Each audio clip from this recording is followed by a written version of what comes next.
اللہ الرحمن الرحیم۔ السلام علیکم ورحمۃ اللہ وبرکاتہ۔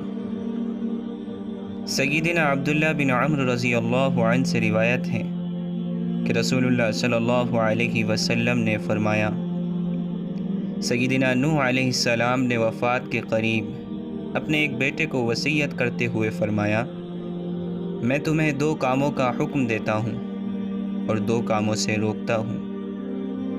میں تمہیں لا الہ الا اللہ کا حکم دیتا ہوں، کیونکہ اگر 7 آسمان اور 7 زمینیں ایک پلڑے میں رکھے جائیں اور لا الہ الا اللہ کو دوسرے پلڑے میں رکھا جائے تو بھی لا الہ الا اللہ کا پلڑا بھاری ہوگا۔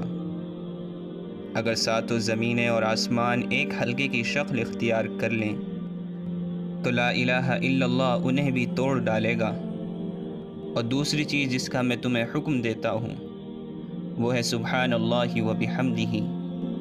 یہ کلمات اللہ تعالیٰ کی تمام مخلوق کی نماز یعنی دعا ہے، اور اسی کلمے کی بدولت تمام مخلوق کو رزق دیا جاتا ہے۔ اور جن 2 چیزوں سے میں تمہیں روکتا ہوں وہ شرک اور تکبر ہے۔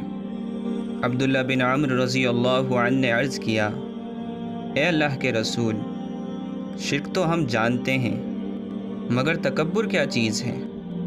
اور سوال کی وضاحت اس طرح کی کہ ہم میں سے کسی ایک کے پاس اچھے جوتے ہوں اور ان کے اچھے تسمے ہوں تو کیا یہ چیز بھی تکبر ہے؟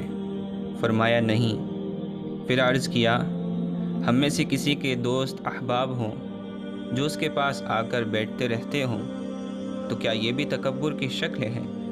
فرمایا نہیں۔ پھر عرض کیا، اے اللہ کے رسول صلی اللہ علیہ وسلم، تو تکبر کیا ہے؟ آپ صلی اللہ علیہ وسلم نے فرمایا، حق یعنی سچ کی پہچان نہ ہونا اور لوگوں کو حقیر سمجھنا۔